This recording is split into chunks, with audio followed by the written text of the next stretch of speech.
মা এত বড় আপন ছিল রে আগে বুঝি না। আরে আশেক ভাই বাহাদুরি করবি না। মুসলমান ভাইরা আমার খুব খেয়াল করে শুনবে আমার বন্ধুরা।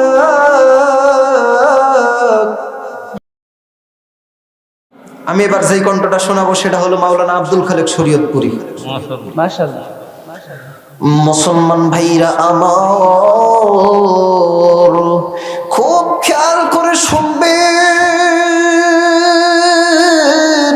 রে টাঙ্গাইলের মুসলমান, আজকের এই কোরআনের মাহফিল এখানে জমেছে। বন্ধু রে কোরআনের মাহফিল এখানে জমলো, আপনারা কোরআনের মাহফিলে এসে বসেছেন, কত সৌভাগ্য রে মুসলমান ভাইরা আমার। বন্ধুরে আজকের মাহফিলে মা বোনেরা আছে না নাই? মা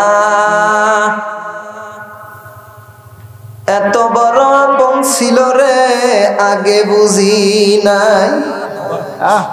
মাবুদ যেদিন মা মইরা গেছে মাবুদ গো সেদিন থেকে বুঝি রে মা কত বড় আপন।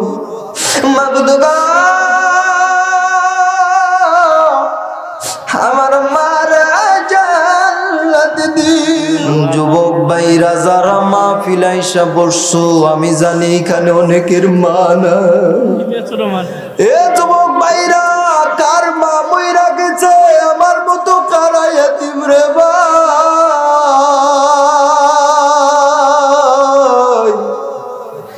এই মা হারা এতিম সন্তানেরা যখন মালিক রে বলে আল্লাহ আমার মারে মাফ কইরা দাও। কবরের যাচ্ছে আল্লাহর বান্দা, পর্দার আড়ালের মা বোনেরা শোনো, আজকের যারা মাহফিল আইসা বসছো, আমি জানি তোমাদের কপাল কত বড় ভালো,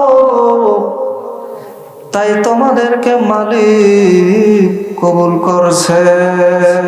ওরে আমার বন্ধুরা এই হুজুর রে সবাই চিনে। এইবার যেটা শোনাচ্ছি, আরে আশেক ভাই বাহাদুরি করবি না।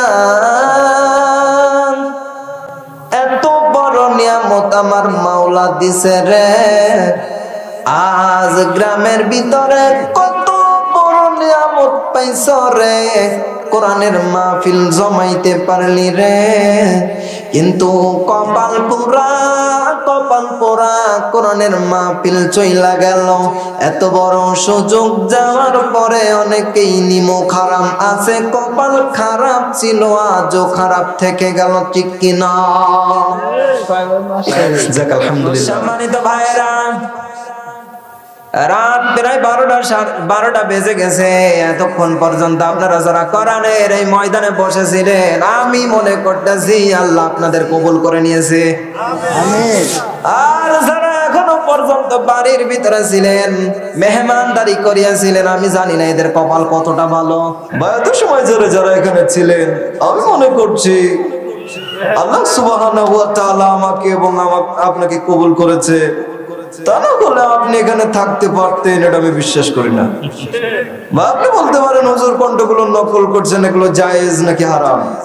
ভাই আমি এখানে মুমতাজের কণ্ঠ নকল করিনি, আশা করি যে কণ্ঠগুলো নকল করেছি ওলামায়ে কেরাম। আর আমি আগেই বলেছি যে হুজুরদের কণ্ঠ আলোচনা যেগুলো আমার ছিল 4টা বিষয়ের উপরে, আমি আলোচনা শেষ করে যে কণ্ঠগুলো দেওয়ার সেগুলো দিয়েছি। ভাই আশা করি আমার উত্তরটি আপনি পেয়েছেন।